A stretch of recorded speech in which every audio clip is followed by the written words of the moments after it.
Now it's time to play What's My Faction? Well, you can always play unlimited cards as events, provided that you fulfill the requirements for the event. The number of each type of action card you can play in a given turn is determined by the faction that you represent in the game. Let's look at Sam's faction, the Seekers of Eternal Knowledge.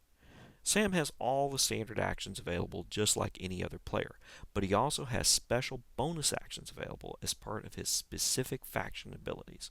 For example, once per game, Sam can build an embassy using half the cards normally needed. Also, Sam can take up to 3 diplomatic and 3 science actions per turn due to his faction's expertise in those areas. He has less flexibility with military, shadow, economic, and move actions. Matt, on the other hand, is a military industrial powerhouse, as can be seen by his potential for up to 4 military and 3 economic actions per turn.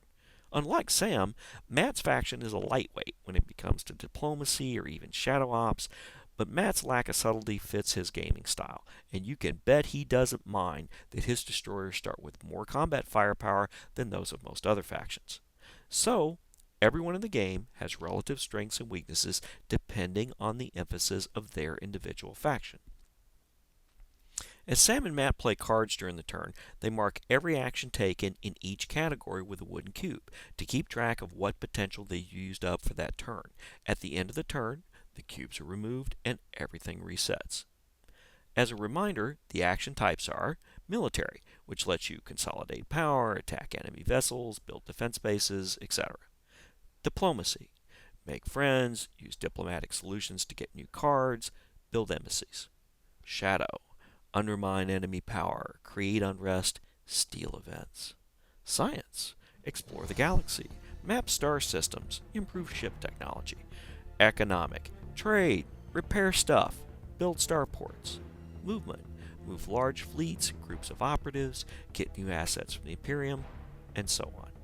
Plus, as we've seen, you also get the additional bonus actions available to your faction in each category. So, if like Matt you live to blow rivals to space dust, you'd focus more on military when choosing your noble house, corporation, and so on. If exploration is your heart's desire, then a background more in academic and science would be appropriate, and so forth. There are dozens of combinations that help to determine the design of your faction. When you play each turn, you're always trying to maximize the strengths of your faction and to exploit the weaknesses of your opponents. That requires you to plan out each half of the turn, but also to react on the fly to what your opponent is doing. After all, you won't always have the initiative. With a special tile-based system we've created for Traveller Ascension Imperial Warrant, every time you play, the galactic sector will be different. When you add in the variety of worlds to discover, the wide range of actions and events, and the asymmetric designs of the various factions, you have endless options as you decide the future of the Imperium.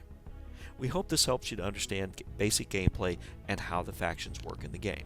We'll be posting more updates on how to explore, expand, and exploit, but we wanted you to have a good idea of the basics.